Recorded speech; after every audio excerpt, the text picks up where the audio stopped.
Vamos a cambiar de tema ahora para hablar de este mes de octubre, en el mes en el que se recuerda a las madres. Pensamos mucho en los regalitos, ¿no? Pero en este caso nos vamos a ocupar del bienestar, de su salud. ¿Qué pasa cuando, por ejemplo, esa mujer ha sido mamá y ha parido? ¿Qué pasa después del parto, no?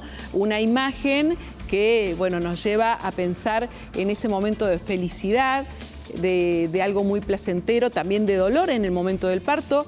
Pero ¿qué pasa cuando van pasando los años, ¿no? Después de ese posparto, cuando van pasando los años y llega la menopausia, ¿qué pasa con ese estado físico de la mujer, ¿no? Empiezan a aparecer secuelas, consecuencias, que hay que tenerlas en cuenta mucho antes. Pero claro, si no hay información como herramienta, tampoco podemos llegar a detectar qué es lo que le va a pasar a esa mujer. Por eso estamos con la doctora Susana Minuzzi, quien es uróloga, bueno, para hablar un poco de esto que durante muchas décadas fue tabú, ¿no? Doctora, ¿cómo le va? ¿Qué tal? ¿Cómo están?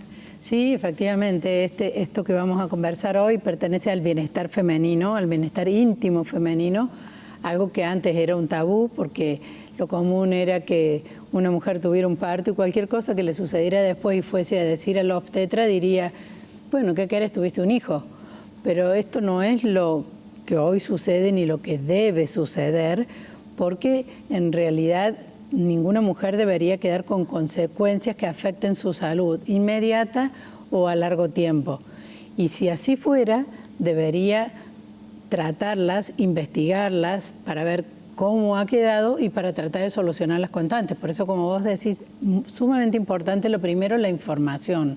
Porque muchas veces uno realmente, o sea, el deseo de ser mamá es algo implícito en todas las mujeres, en la mayoría por lo menos, y muchas veces uno desea con todo el alma un parto, piensa que de solo esa forma va a experimentar ser mamá, pero es bueno saber que si las condiciones no son las ideales, y hoy sabemos con los métodos de diagnóstico auxiliares el tamaño de esa cabecita del bebé en relación a los tamaños de la pelvis de esa mamá y una serie de factores, lo que pesa ese niño, que pueden hacer plantear, bueno, si el parto viene muy bien y las condiciones son adecuadas en cuanto a peso, tamaño y todo, genial, un buen parto es algo maravilloso.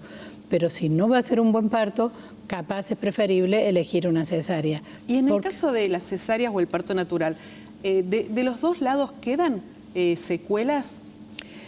En el parto natural, si está, como te decía, viene todo bien reglado en cuanto al tamaño de la cabeza, sobre todo que es lo que más marca, porque es lo primero que sale y abre el camino, y en cuanto a los diámetros de la pelvis de la mamá, y ha hecho un buen trabajo de parto, o sea, porque hay gente que no relaja bien, no hace una buena dilatación, y entonces hay que auxiliarla en esos temas, o hay que auxiliarla instrumentalmente para sacar el bebé. Entonces eso es completamente diferente, eso ya es un parto instrumental, y esos partos instrumentales siempre dejan secuelas, tempranamente o a largo plazo, y es mandatorio investigar cómo ha quedado eso a los 2-3 meses del parto. Hay que consultar y revisar el periné. Es la única forma que tenemos de salir al paso a lo que esté dañado, de empezar a rehabilitarlo y poder prevenir síntomas actuales y muchos peores síntomas a largo plazo. En cuanto a la cesárea arreglada en principio y programada, o aún programada en el momento porque un niño empieza a faltarle, disminuye sus niveles de oxígeno o lo que sea, en principio no hay problema con esas cesáreas. Por supuesto, es una cirugía, es un acto quirúrgico y tiene el riesgo que cualquier acto quirúrgico puede tener. Es decir, que no hay que naturalizar estas secuelas que van quedando, y me parece oportuno, doctora, que bueno, pongamos estas placas para dar a conocer algunas situaciones que seguramente muchas mujeres en casa las han vivido, y importante poder decirles, bueno, qué hacer, ¿no? Vamos a ir primero parto y posparto. ¿Qué es lo que pasa? ¿Queda una debilidad en el piso pélvico? Sí, eso es una de las principales cosas.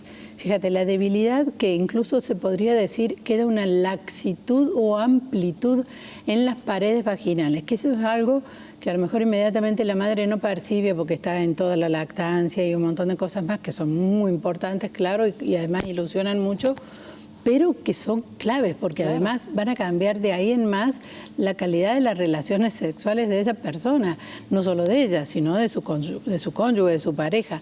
Entonces, ese punto, laxitud o amplitud o debilidad, es muy importante porque además esas paredes débiles o laxas van a luego permitir prolapsos, descenso de la vejiga, del útero, del recto, con todas las consecuencias que los prolapsos tienen, y ni hablar de la existencia de distintas incontinencias. Ahí está, ahí estamos viendo. Las incontinencia urinaria, debilidad perianal, trastornos en las relaciones sexuales, algo de lo que estábamos hablando. Y lo importante es el tratamiento, ¿no? Claro. Identificarlos, manteniendo el periné y tener información como herramienta. Exactamente, o sea que yo me informe, si es lo mejor antes del parto, para examinarme luego saber que mi periné quedó bien o no quedó bien, y si no quedó bien, instaurar ahí inmediatamente las medidas de rehabilitación perineal y si hiciera falta de láser vaginal, porque estas energías de calor como láser regeneran colágeno, entonces realmente devuelven la tensión a las paredes vaginales.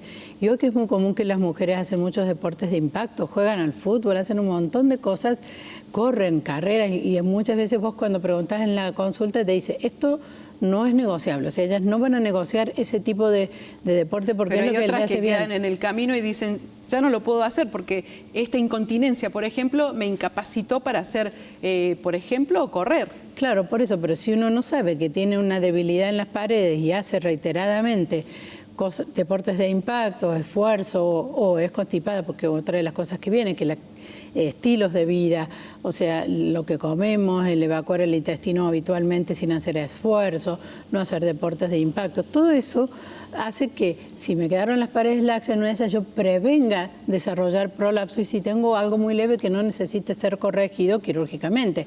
Pero si lo ignoro y hago continuamente esfuerzo, por ejemplo, hoy en los gimnasios, los profesores de gimnasio enseñan a contraer el periné y luego a contraer el abdomen y recién cuando he aflojado mi abdomen, aflojar el periné. Pero hay muchas mujeres que no son capaces de hacerlo porque su periné no responde. Claro. Entonces, es sumamente importante evaluar para después rehabilitar con ejercicios personales, si es que lo tengo bien, con el auxilio de la rehabilitación perineal, con energías de calor como el láser, por ejemplo, y con estilo de vida. Y bueno, y después ni hablar lo que sucede si me ha quedado algo de todo esto y yo llego a la menopausia donde descienden las hormonas que son las que nos mantienen el tono de los músculos y de todos los órganos que tenemos en la zona pelviana, entonces empiezan a expresar síntomas completamente indeseados. ¿Y por qué me ocupo yo siendo uróloga? Porque fíjate, antes en menopausia se decía que la mujer tenía una atrofia vulvovaginal y hoy eso cambió de nombre. Claro. Hoy se llama síndrome génito-urinario de la menopausia. ¿Por qué? Porque la mujer expresa muchos síntomas ginecológicos, pero un montón urinarios. Ejemplo, la necesidad de orinar frecuente, la necesidad o la conciencia de que siempre queda como con deseo de que quiere orinar, la urgencia de orinar. Todo eso que altera la calidad de vida de la mujer. Por eso es que los urólogos que hacemos uroginecología, que nos ocupamos de estos temas, estamos completamente embarcados en su totalidad, porque Susana, vemos todo. La verdad, tenemos para hablar muchísimo más de esto. Lo importante es saber que con información no tenemos por qué sufrir las mujeres. Lamentablemente en otras décadas eso se tapaba y se naturalizaba como que era parte de lo que nos tenía que tocar. Así que eso ya no va más. Gracias, Susana. Un gusto, gracias a ustedes. Seguimos.